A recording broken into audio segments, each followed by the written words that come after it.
guardar a minha palavra, e meu Pai o amará e a Ele nós viremos. Aleluia, aleluia, aleluia, aleluia, aleluia, aleluia, aleluia, aleluia.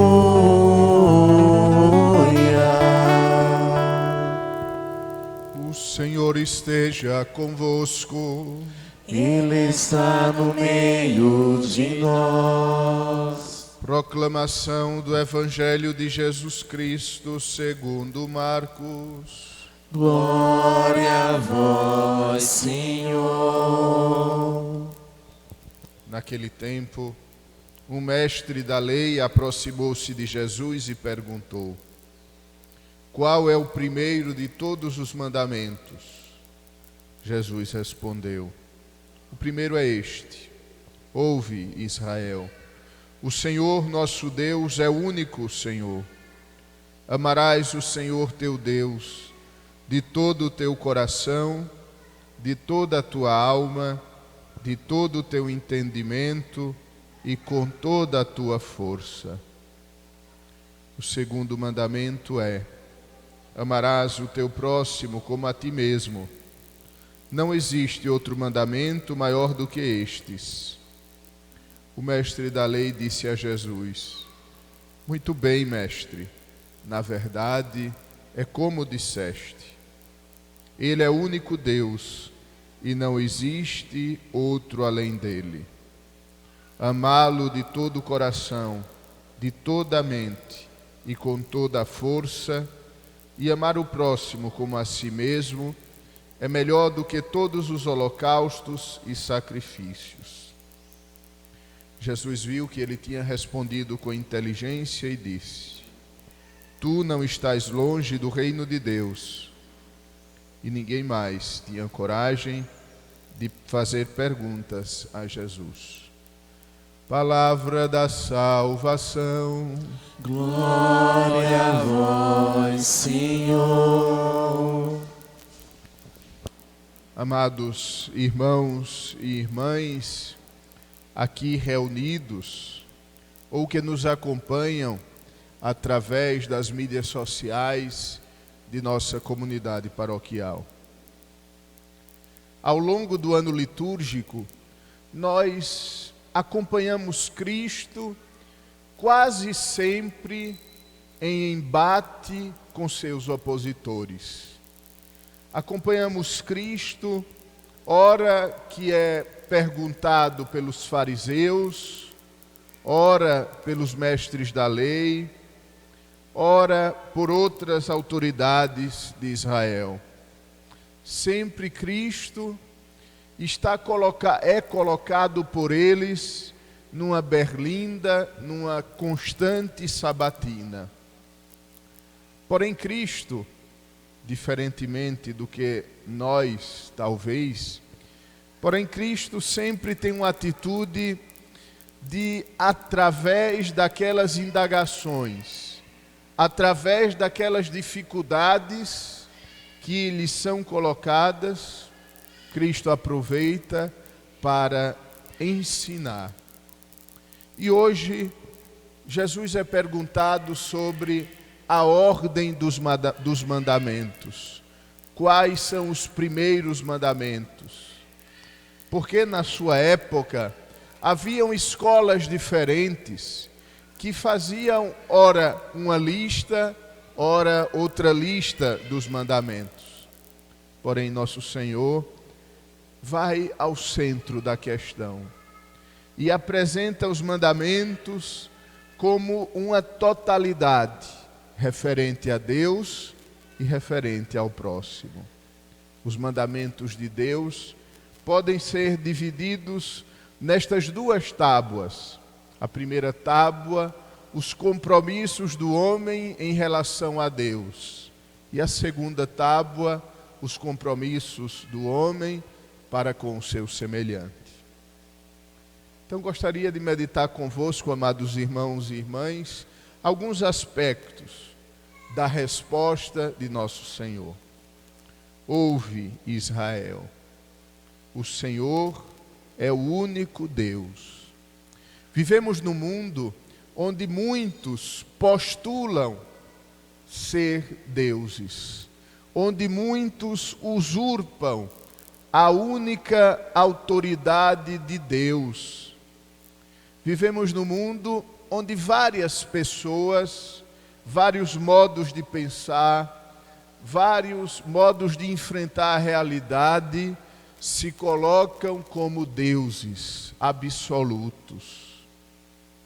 Hoje, o Evangelho nos convida a renovarmos a nossa fé no único Deus verdadeiro, único Deus em três pessoas, Pai, Filho e Espírito Santo.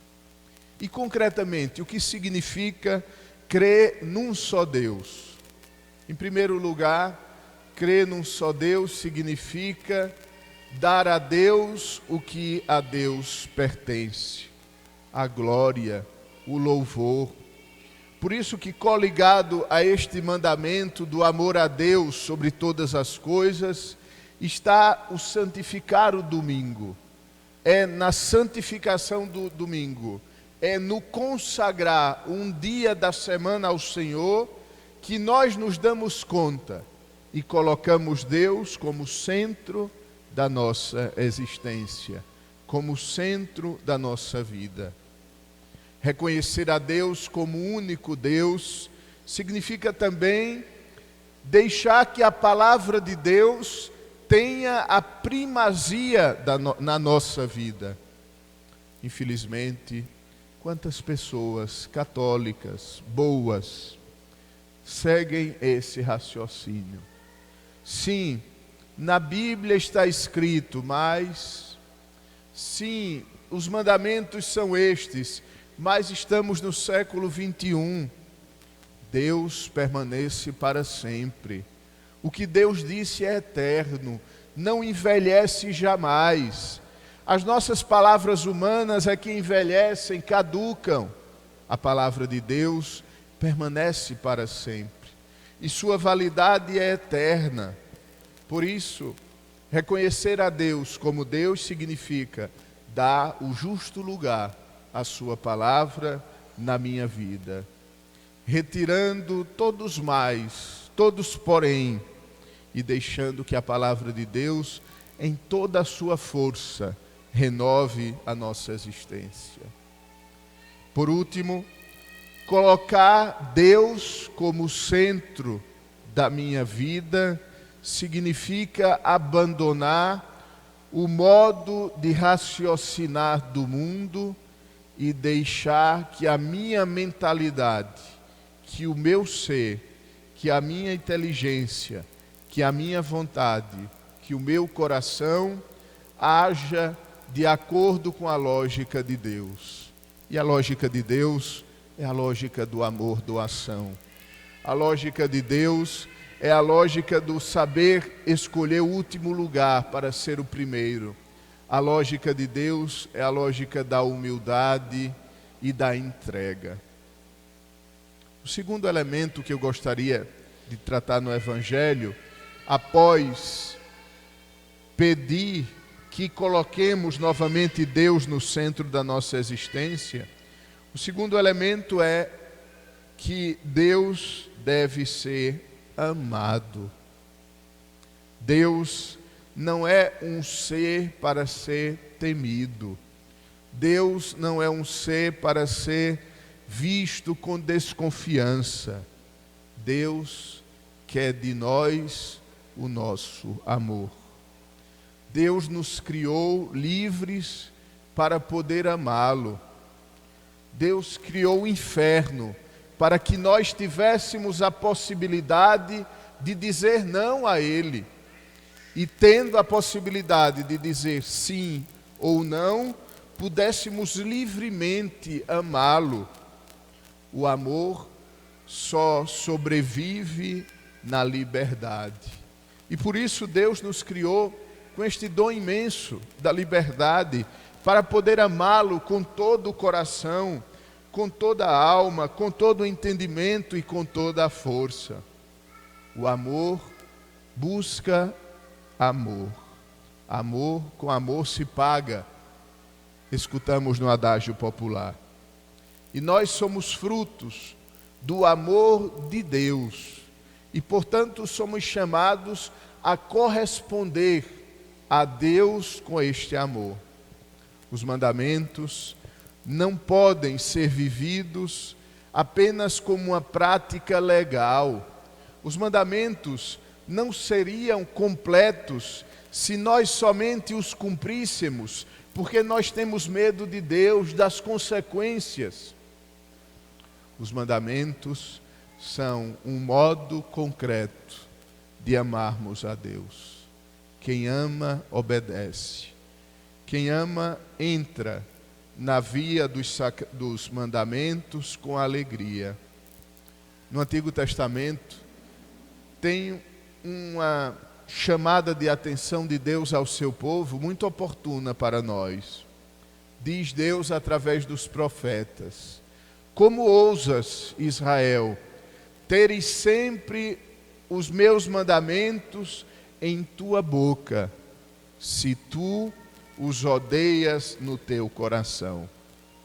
O mandamento de Deus não pode ser uma vivência externa, deve partir do amor concreto para com Deus. Porque amamos a Deus, vivemos os mandamentos. Hoje o Evangelho nos convida a aprofundarmos a nossa concepção de mandamentos. Não são uma lista de nãos, não são uma lista de proibições. Os mandamentos são oportunidades de amarmos a Deus. E por último, o desdobramento do amor a Deus, o desdobramento de ter a Deus como único Deus, é o amor ao próximo. Amor ao próximo que vai muito mais além do que altruísmo. Amor ao próximo que deve ir muito mais além do que simplesmente fazer algo pelo outro. O amor ao próximo tem a Deus como fundamento. Por isso, São João, ele nos chama a atenção. Se dissermos que amamos a Deus e odiamos o próximo, somos mentirosos. Como podemos amar a Deus que não vemos, se nós odiamos o próximo a quem vemos? O amor ao próximo é a validade do amor a Deus. O amor ao próximo tem em Deus a sua fonte, mas tem em Deus a sua meta. Amamos o próximo para amarmos a Deus. E amamos a Deus quando amamos o próximo. Pergunte-se, amados irmãos e irmãs, pergunte-se hoje, nesta Santa Missa, em primeiro lugar, qual o lugar de Deus na minha vida?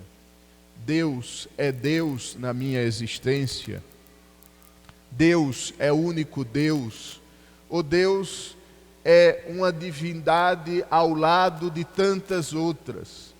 Ou Deus é uma divindade ao lado do meu egoísmo, ao lado da minha família? Ou Deus é uma divindade ao lado do meu modo de pensar?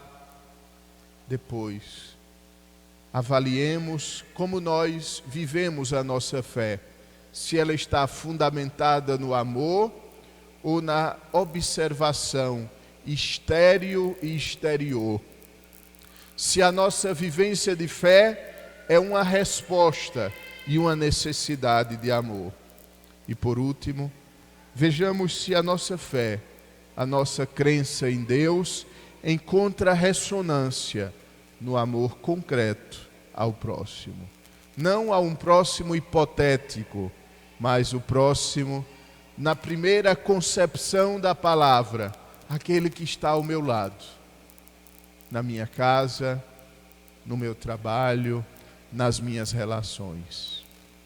E aí podemos sim avançar no caminho da felicidade, porque cumprir os mandamentos é encontrar o caminho da felicidade, que irá se completar quando Deus for tudo em todos. Fiquemos de pé e juntos professemos